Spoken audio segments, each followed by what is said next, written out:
Bom dia, povo! Essa aula de hoje é a continuidade da aula passada em que a gente estava falando sobre o processo de independência.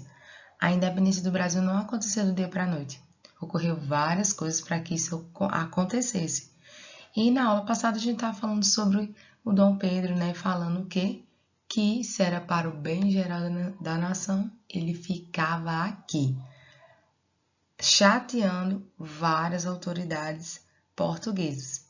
Então, a gente vai falar sobre isso nessa aula de hoje. Eu coloquei aí, né, a imagem dele, certo? A bandeira do Brasil, porque no próximo capítulo a gente vai falar sobre símbolos, né, dessa nacionalidade brasileira. E vamos lá falar sobre independência, o 7 de setembro de 1822, certo? Nesse Brasil imperial.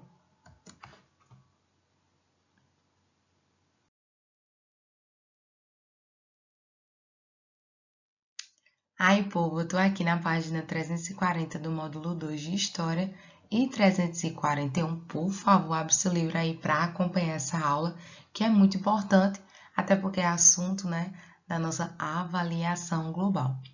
Vocês estão vendo aí a proclamação da independência, e aí eu falei para vocês, né, que o Dom João deixou seu filho, né, como regente, Dom Pedro, aqui no Brasil e voltou para Portugal às pressas. Quando chega lá, as autoridades de lá diz o quê? Que ele tem que voltar. A corte diz, não, o herdeiro tem que estar aqui com o seu pai. E o Dom Pedro bate o pé, né? Eu falei na aula passada, um rebelde, né? E diz que não vai voltar naquele dia do fico, né? Então, ele declara que vai permanecer no Brasil em janeiro de 1822 e ele vai tomar uma série de decisões. Uma dessas decisões é expulsar os militares que não vai obedecer, militares esses portugueses, certo? Que obedecem à coroa portuguesa, que não aceitam as suas decisões, ele vai expulsar esses militares, certo? E também aqueles que não juraram, né, a ele fidelidade ou ao governo que ele estava querendo criar aqui no Brasil. Criou um novo ministério liderado por José Bonifácio e decidiu convocar uma Assembleia Constituinte para realizar alterações na legislação do país, porque já tinha ali vou falar essa palavra, trama, né, ideais de tornar, né, o Brasil realmente uma nação independente. No mês de setembro, foi em janeiro que ele decidiu ficar, nesse mesmo ano de 1822, lá no finalzinho, em setembro, autoridades portuguesas enviaram cartas a Dom Pedro, né, reprimindo por suas ações e solicitando o seu retorno imediato ao país. Ainda continuaram insistindo no retorno dele, mesmo ele dizendo que não voltaria. O príncipe regente, porém, não aceitou as determinações e declarou oficialmente independência do Brasil em 7 de setembro de 1822. E a gente vai ler esse textinho aí abaixo, mas antes eu só queria lembrar para vocês que ele declarando a independência do Brasil não significava que Portugal ia aceitar a birra do filho do rei, né? Então, Portugal não aceitou facilmente. A gente viu anteriormente no capítulo sobre o processo de independência nos Estados Unidos, que houve a Revolução Americana e tiveram vários conflitos. Outros conflitos vai ter aqui também, né, nas colônias espanholas, que a gente vai ver também esse assunto. E foi realmente várias mortes, foi um período prolongado, mas o Brasil não se compara a esse processo. Houve sim conflitos num período de 2 anos aqui no Brasil, conflitos esses que eu vou citar aqui mais à frente, e o livro também. Então, houve sim conflitos em terra e também em mar, aqui no Brasil, pela independência, tá certo? Porque Portugal não vai aceitar. Alcançado em 7 de setembro de 1822, às margens do rio Ipiranga, que é aquela famosa pintura lá do Pedro Américo, né? Que vai mostrar realmente como vai mostrar o processo ali idealizado do grito de independência. E depois eu vou estar apresentando para vocês detalhes sobre essa pintura, algumas contradições na forma que foi pintada, certo? E aí o Dom Pedro veio num burrico, né? Estava com problemas estomacais, a famosa dor de barriga. Tudo isso eu vou preparar uma aula à parte para falar sobre esse quadro famoso do Pedro Américo, tá certo? E aí ele coloca aqui, ó, as margens do rio Ipiranga formalizando a independência do Brasil. Em 1º de dezembro, com apenas 24 anos, o príncipe regente era coroado imperador de maior, né? Recebendo o título de Dom Pedro I. Então, ele não tinha esse título, certo? Ele era chamado Dom Pedro, e aí recebe esse título Dom Pedro I, né? Passa de regente para imperador do Brasil. Calma aí, professora. Não é um país independente, né? E aí ele é independente e tem um imperador. E como é que isso vai mudar muita coisa? Então a gente vai ver que realmente ele se intitula como imperador, porque a independência aqui, nesse contexto, não é a liberdade de vários setores, como por exemplo a escravidão no Brasil. Mas a independência nesse processo aqui é para realmente ter uma autonomia política à parte, política e econômica, separadamente das decisões de Portugal, porque o Brasil era colônia de Portugal. Então, mas ainda o novo país seria no trono um rei português, né? Que era um rei português por realmente herança, né? Por ser um herdeiro, na verdade, e se intitulando imperador do Brasil. Este último fato criava uma situação estranha, né? Porque uma figura originária, né? Da metrópole, né? Assumia o comando no novo país. Então, ele declarou, claro que o Dom Pedro não está sozinho. Existem outras lideranças aqui no Brasil que está interessada nesse processo de independência, a parte, né, separar politicamente e economicamente também de Portugal, certo? Então, vocês estão vendo uma fotografia, não, perdão, uma pintura, né, desse ato do processo de coroação do Dom Pedro para Dom Pedro I, o imperador do Brasil. E aí não fica por isso mesmo. Vamos ver os conflitos aí, as guerras de independência que vai durar 2 anos aqui no Brasil. E mais embaixo eu vou dar uma ampliada em outro slide para vocês dessa pintura aí da coroação, ok? Os portugueses não aceitaram facilmente a independência do Brasil, como eu falei a vocês, e executaram fortes resistências militares ao novo governo instituído por Dom Pedro I. Esses conflitos que ocorreram em 1822 e 1823 ficaram conhecidos como Guerras de Independência. Diversos embates ocorreram principalmente nos territórios da Bahia, do Maranhão, do Piauí e do Grão-Pará. Justamente nessas localidades citadas aqui pelo autor, era onde ficava realmente pontos, né, da frota militar de Portugal. Tropas portuguesas enfrentaram forças em defesa da independência, né? Aqueles que ficaram aqui e prometeram fidelidade ao imperador, o Dom Pedro I. E aí, defesa da independência ainda estavam sendo configuradas. Porque, na verdade, essas tropas, como é que foi que muitos saíram, né? Muitos estavam a comando da coroa portuguesa e como o Dom Pedro usou como estratégia para atacar, né, essa frota aí no litoral brasileiro. Então ele contrata alguns mercenários, certo? Mercenários esses, homens que participavam da Marinha Britânica e tivemos ali a questão da saída do Napoleão e muitos ficaram sem o que fazer, perderam realmente suas ocupações, então ele contrata esses mercenários e alguns navios ele toma para si de dívidas que tinham alguns cargueiros, alguns comerciantes que tinham seus navios. Aí o que acontece? Ele toma para si esses navios, né, para entrar em conflito com essa armada, né? E aí, além de contratar mercenários europeus para coordenar aí as tropas. Então, Aí o Dom Pedro primeiro teve que fazer alguns investimentos para enfrentar Portugal, que eu falei para você, né? Comprar armadas, navios de guerra e contratar os mercenários. Na Bahia, os portugueses, enfim, efetivavam uma forte resistência à independência. Em 1822, antes mesmo da oficialização de Dom Pedro I, o general Madeira de Melo foi enviado à região baiana para exercer controle sobre a província. Sua nomeação, porém, gerou uma insatisfação entre a elite, a população e os militares. Nesse contexto, tropas portuguesas do Rio de Janeiro, que haviam sido expulsas, se encaminharam e se aliaram aos portugueses que estavam em Salvador.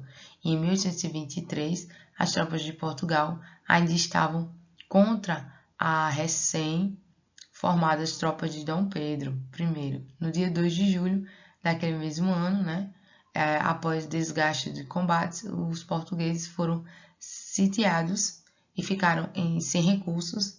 Nessa data, eles abandonaram a província baiana. E não foi só na Baiana, na província baiana, foi em outras províncias também, que eles, na verdade, houve conflitos tanto em terra como em mar, mas foi decidido mesmo, pois um fim nesse conflito é armado pela independência, pela Marinha, certo? Foi na Marinha que foi decidido.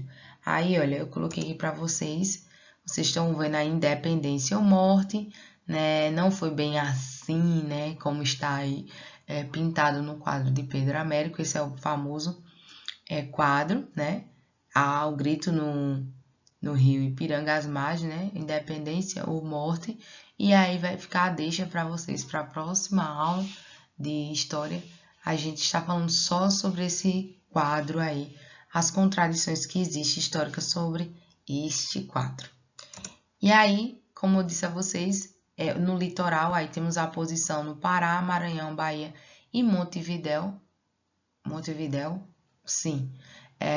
Temos aí o Uruguai, né, fazia parte do Brasil, ainda perto do sul do país. Ainda fazia parte aqui nesse processo aqui que a gente está explicando para vocês. Então, Pará, Maranhão, Bahia e Montevidéu eram os pontos estratégicos que ficava aí a armada portuguesa, né, para conflituar.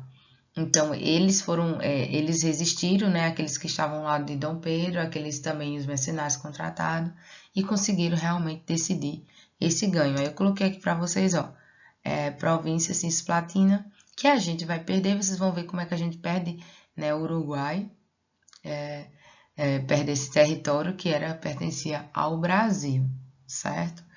Então, isso aí era da gente,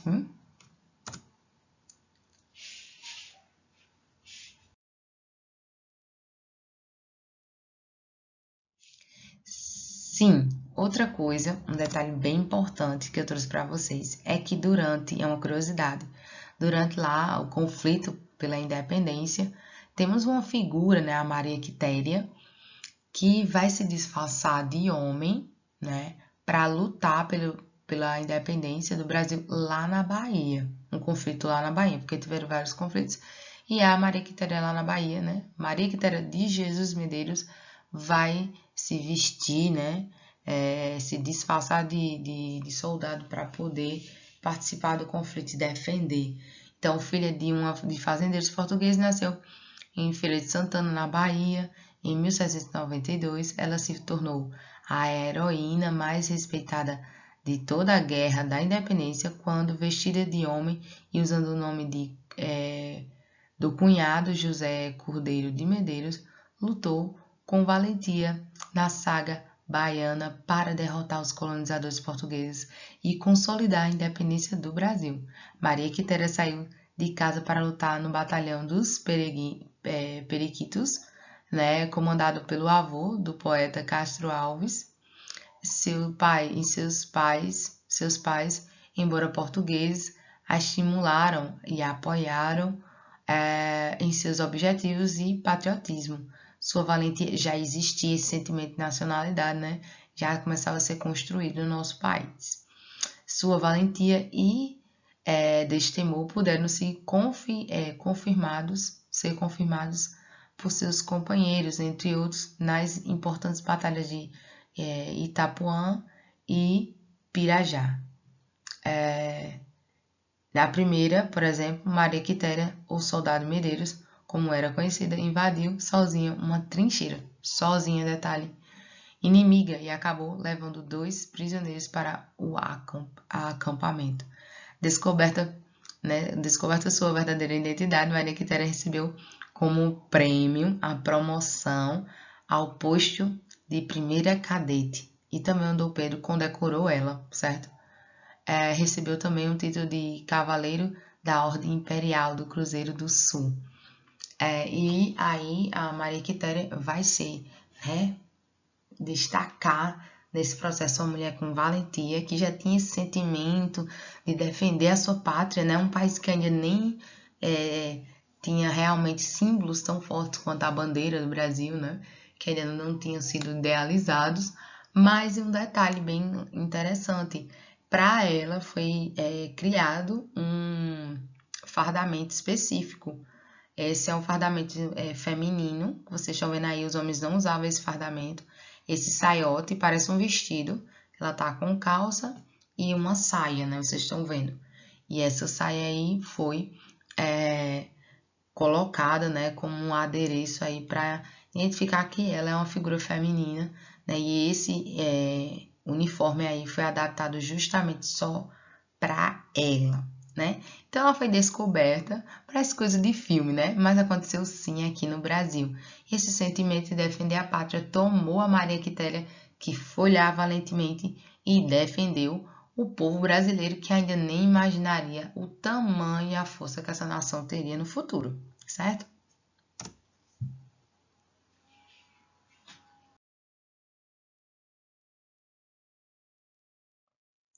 E aí eu tô aqui na página 342 e 343, né, para ainda falar sobre esse contexto de independência, uma representação da independência, e aí que vai falar sobre a questão do quadro, né, o episódio que Dom Pedro declara a independência no Brasil foi representado por pintores de diferentes estilos artísticos. Uma das obras mais conhecidas faz parte do acervo do museu, que foi recentemente restaurada, né, na cidade de São Paulo, intitulada Independência ou Morte.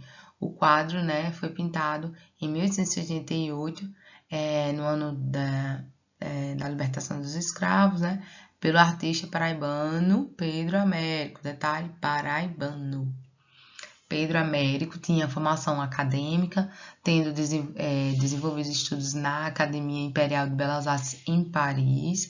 O pintor produzia suas obras com base em modelos difundidos na Europa, onde vigorava o estilo artístico do romantismo. Este estilo era marcado pela exaltação nacional, e aí não é à toa que ele escolhe, né, essa questão de destacar, né, nomes importantes dessa pátria, difundindo, né, difusão da figura do herói, né, o Dom Pedro I, e personalidades heróicas consideradas importantes politicamente, além de representações carregadas de emoção, né? Observe a seguir a obra de Pedro Américo sobre a independência. Então, esse sentimento existia. Esse quadro não poderia ser diferente no período que foi elaborado, pintado. Por quê? Porque esse quadro ele estava aí num país que estava já com símbolos consolidados, né, com a característica muito forte do nacionalismo. Então, quando esse quadro foi pintado, ele vai representar o sentimento do período e o estilo em que ele vai realmente ter influência, né, do romantismo lá na Europa, né, trazer grandes figuras da história, o heroísmo. Então, a gente vai analisar esse quadro, né, falar sobre os erros de anacronia, né, anacrônicos, que realmente não era a realidade do que aconteceu no dia, mas aí lembrando que isso aconteceu aqui em 1822 e temos aí esse quadro sendo pintado em 1888, né, anos depois. Alguns historiadores investigam a representação feita por Pedro Américo, comparando-o com outros documentos e fontes históricas sobre a independência. Esses estudos chegaram a algumas conclusões interessantes e controversas. Por exemplo, dificilmente Dom Pedro e sua comitiva estariam usando trajes luxuosos como os apresentados por Pedro Américo, já que estavam em uma viagem longa e cansativa. Também não se sabe ao certo se Dom Pedro realmente estaria carregando uma espada naquele momento, pois foram encontradas fontes afirmando que ele carregava uma carta ou um chapéu. Ele também não estaria montado em um cavalo, pois as mulas eram muito mais comuns em viagens como aquela. Assim, ao analisarmos uma fonte histórica, é muito importante verificarmos quem foi o seu autor e qual o contexto em que ela foi produzida, sempre buscando também entender em contato com outras fontes sobre o mesmo fato histórico. Desse modo, é possível investigarmos as intenções e interesses que se encontravam por trás do documento. Então, a gente analisa, certo? A gente analisa o documento, porque essa pintura é um documento histórico, compara com outros escritos, outros documentos existentes no período e confronta, né, para ver realmente, buscando sempre aquela questão de responder questionamentos, perguntas, certo? Os modelos do governo nos países independentes. Os movimentos de independência que ocorreram no Brasil americano apresentam muitas particularidades. Alguns tiveram maior participação do povo, inclusive de grupos de escravizados, como foi o caso do Haiti, né, que vocês não viram, vão ver. Outros foram liderados pela elite crioula, como no caso da Argentina, da Venezuela. No Brasil foi um membro da família real que oficializou a independência. Além disso, México, Chile e Colômbia aboliram a escravidão durante o processo de independência, o que não vai ocorrer no nosso, certo? Temos uma figura real. Nos outros processos de independência ao longo aqui da América, né, do Norte, Central, América Latina, somos os únicos que temos aí a figura da realeza declarando a independência do Brasil. E, claro, essa independência, como eu disse a vocês, não significa liberdade, né, para todos. Enquanto o Brasil só viria acabar com o regime escravista oficialmente no final do século XIX. Essas particularidades configuram diferentes tipos de governos no período pós-independência. A maioria dos países da América Espanhola adotaram formas republicanas de governo. A gente não adotou uma república, a gente adotou um império, nas quais as elites crioulas pudessem exercer poder político, enquanto o Brasil aderiu a um regime monárquico, né, um imperador, uma vez que Dom Pedro declarou sua emancipação. Leia o texto a seguir, que compara, né, a independência do Brasil com as outras de outras regiões da América. Uma emancipação singular no elemento das independências americanas que tinha gestos republicanos e não monárquicos, né, de uma monarquia, de monarquias. O fato é que a emancipação chegava sem mudanças radicais, certo? Mesmo assim, porque na verdade a independência ela só vai contemplar o interesse de poucos, né, de uma minoria, de uma elite pertencente aqui no Brasil. Mesmo assim, o 7 de setembro representa um momento simbólico destacado de um longo processo de ruptura iniciado até antes da vinda da corte, que levou ao fim e ao cabo a uma solução monárquica, né, da monarquia, implantada bem no meio das Américas. Então, como eu disse a vocês, a única colônia que aconteceu isso, né? Um rei veio reinar em uma colônia, cercado de repúblicas por todos os lados. O Brasil colocaria no centro do poder um rei, ou melhor, um imperador. Então, a gente estava, nossos vizinhos eram uma república, enquanto a gente tinha um imperador aqui nesse processo de independência, né? Ou melhor, um imperador para espanto e desconfiança dos vizinhos latino-americanos. O evento é a expressão visível de uma série de tensões e arranjos que se colocavam à crise do sistema colonial e do abolicionismo, tão característico do fim do período moderno. Era todo o mercantilismo que se desintegrava. Isso, era todo o mercantilismo que se desintegrava, acabava, estava no processo de acabar. E com ele, as bases do colonialismo mercantilista. Então, as colônias, essas ideias de colônia, toda a extração e tal de produtos que chamam aqui comercialização, estava chegando ao seu fim, né? E mesmo assim, o Dom Pedro I se coroa imperador, né? Em vizinhos que acharam estranho essa atitude, né? Que aí é um país para ser republicano, com mudanças evidentes, e isso não aconteceu de fato no Brasil. Isso vai acontecer mais à frente com alguns conflitos que a gente vai ver mais para frente, ok?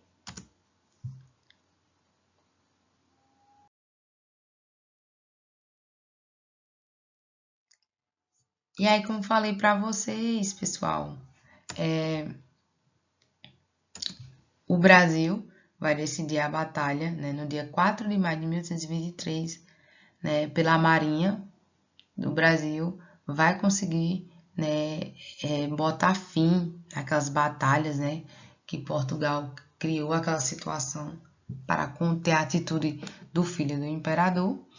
E aí é realmente decidido no dia 4 de maio de 1823 pela batalha na Marinha, né? E no mar que é decidido o final aí desses conflitos pela independência.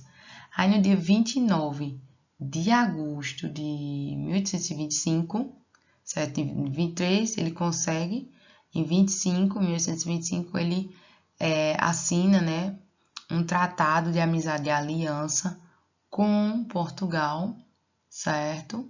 E aí Portugal vai ceder após negociações e o Brasil comprar de fato a sua independência. É isso mesmo que eu estou dizendo a vocês. É isso mesmo que eu estou dizendo a vocês. O Brasil compra a sua independência, né?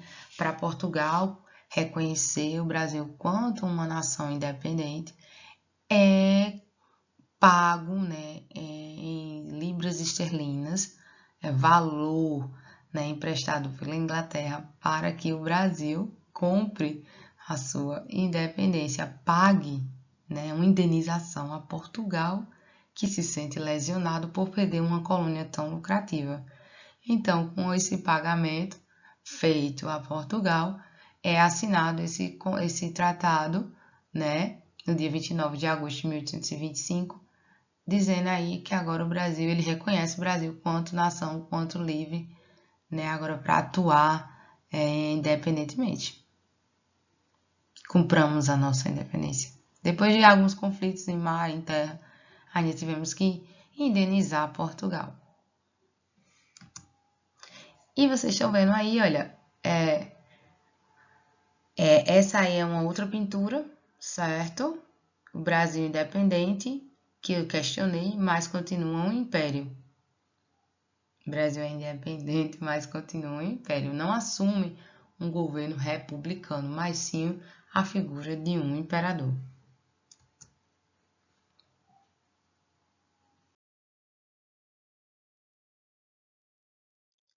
E aí temos aqui, olha, Dia da Pátria.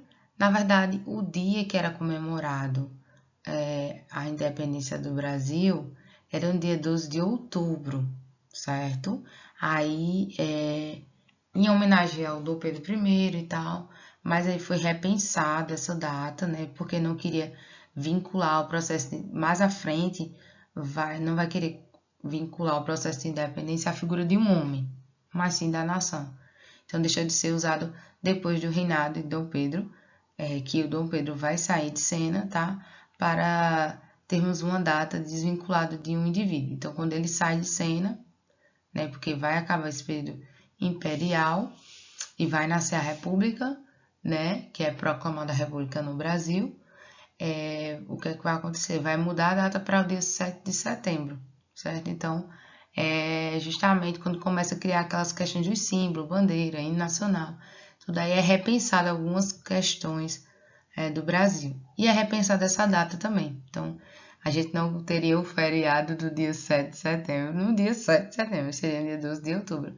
E aí foi desvinculado, né, a figura de Dom Pedro para comemorar nesse dia aí, no dia 7 de setembro, a independência do Brasil.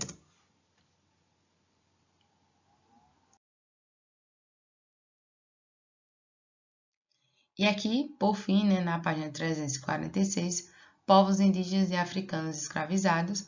No início do século XIX, diferentes povos indígenas habitavam o território brasileiro, pertencente, né, a diversas etnias.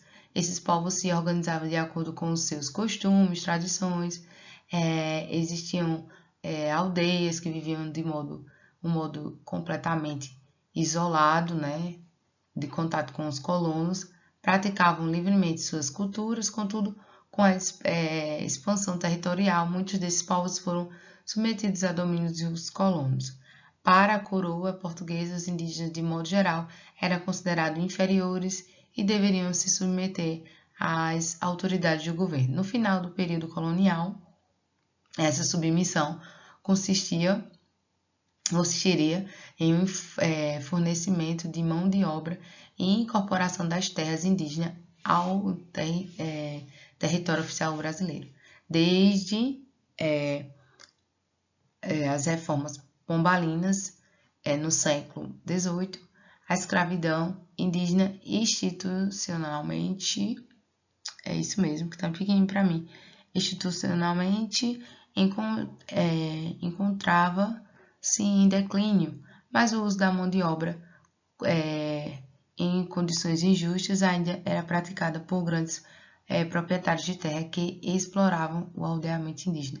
No entanto, a mão de obra no Brasil, no final do período colonial, era predominantemente de origem africana. Essas pessoas trabalhavam nas lavouras e nas cidades, exercendo atividades diversas. O trabalho era extremamente desgastante. Essa população não possuía nenhum direito, pelo contrário, sofria com punições desumanas e injustas. Com a independência oficializada em 1822, a situação desses grupos sociais não sofreu alterações. Os povos indígenas não foram considerados cidadãos, nem foram citados pela legislação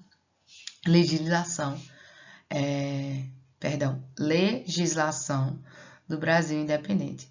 Os escravizados, por sua vez, continuaram vivendo no mesmo regime de trabalho escravista durante praticamente todo o período imperial. O Brasil ainda seria marcado pela escravidão e pela exploração da população de origem africana. Então, gente, essa questão aí, quem era realmente o povo brasileiro?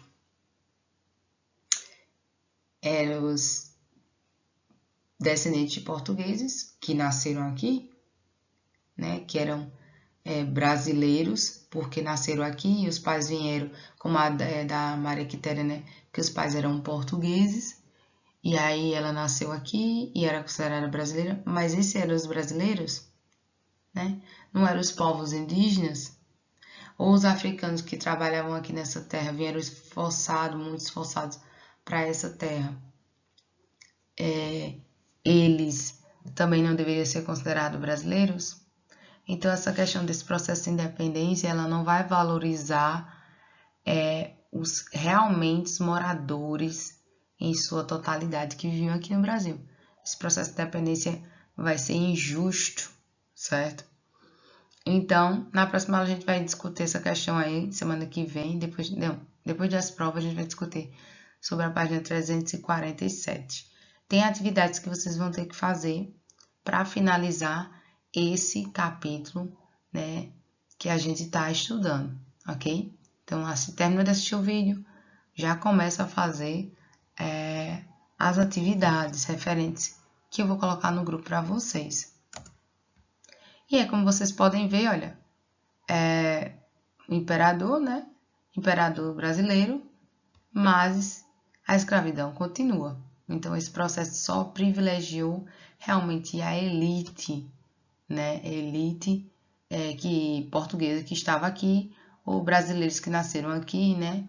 Descendentes de portugueses, certo? Então, esse processo de independência foi independente no quesito de se separar de Portugal, né? Comercial, político, mas não social.